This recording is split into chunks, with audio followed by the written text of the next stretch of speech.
Hundreds of Jordanians gathered in Jordanian capital to celebrate the announcement of a ceasefire deal between Israel and Hamas and exchange of Israeli hostages for Palestinian prisoners.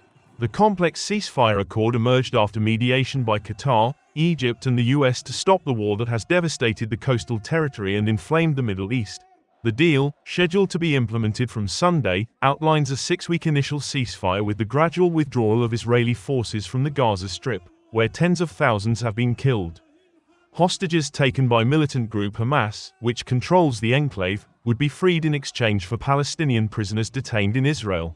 The deal also paves the way for a surge in humanitarian aid for Gaza, where the majority of the population has been displaced and is facing acute food shortages. Food security experts warned late last year. Israel launched its campaign in Gaza after Hamas-led gunmen burst into Israeli border area communities on October 7, 2023, killing 1,200 soldiers and civilians and abducting over 250 hostages, according to Israeli tallies.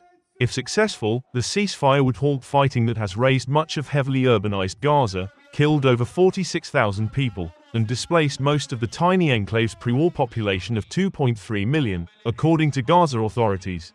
Meanwhile, Iranians gathered in Tehran's Palestine Square to celebrate the Gaza ceasefire deal and show their support for the Palestinian people. People in the crowd waved Hezbollah, Palestinian and Iranian flags, as fireworks were set off in celebration. Some said the agreement showed Israel's weakness, with one member of the crowd saying it was proof that the axis of resistance is always alive and well.